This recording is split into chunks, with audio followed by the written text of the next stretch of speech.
Welcome to the Spring 2014 Valdosta State University Intramural Basketball Captains Meeting. Feel free to contact us with any questions at imsports@valdosta.edu or call our hotline at 229-245-4305. As a captain, you're responsible for managing your roster, including the eligibility of your players, as well as communicating with your players regarding game time and our policies. Now we'll get into some of our IM policies. Only current students who have paid their student fees and faculty and staff with an SRC membership are allowed to play intramurals. Teams can have a maximum of 16 players on their roster. Each player needs to be on their roster by the second week of play. Current varsity athletes are not eligible for their sport or any related sports, while ex-varsity athletes must sit out 1 year after their last day of participating. Players can participate on one men's or women's team as well as one co-rec team. Players cannot switch teams after playing in more than one game with a particular team.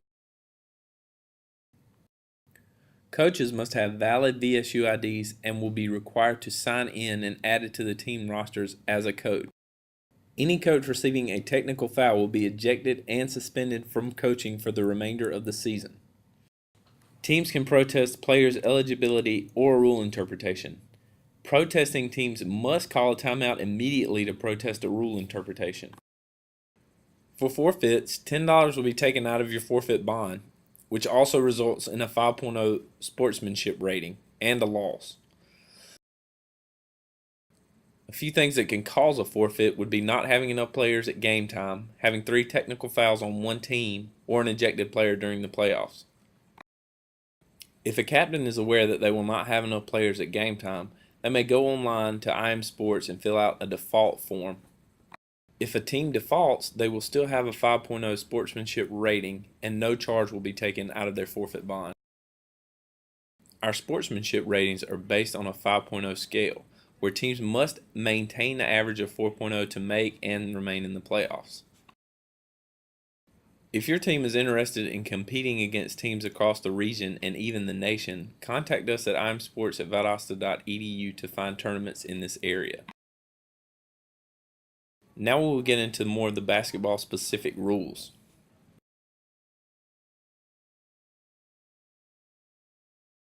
Teams are to be composed of 5 players. In co-rec, 3 can be male and 2 female, or 3 female and 2 male. There's a minimum of 4 in order to start a game and maintain the game. Game balls will be provided by intramurals. Men's will use a men's ball, while women's and co-rec teams will use a women's ball unless teams agree to use a men's ball. Games will consist of 2 20-minute halves. The clock will run continuously until the last 30 seconds of the first half and the last 2 minutes of the second half. Each team receives 3 timeouts per game, and overtime will not be played during the regular season. Teams must wear matching colored jerseys or shirts with permanent numbers. Tape numbers aren't allowed, and dark-colored shirts must have light-colored numbers. Pants can also not have pockets. Players may not wear jewelry, hats, bandanas, or anything with a knot, or headbands that are wider than 2 inches. Players who are discovered in the game with illegal equipment may be charged with a technical foul. In co-rec play, field goals made by females are added an extra point, except for free throws. The mercy rules are 50 points or more at any time in the second half, 30 points with 5 minutes, or 20 points at 2 minutes. Participants who receive 2 technical fouls in one game will be ejected from that game. Teams who receive 3 or more technical fouls in a game will have their game immediately forfeited to their opponents. Teams are responsible for the actions of their fans and their coaches. This concludes the Intramural Basketball Captains Meeting. The Captain's Quiz is found on IM Leagues and must be completed with a score of 80% or higher before a team can be created. Feel free to contact us at imsports@valdosta.edu with your questions or concerns. Thank you.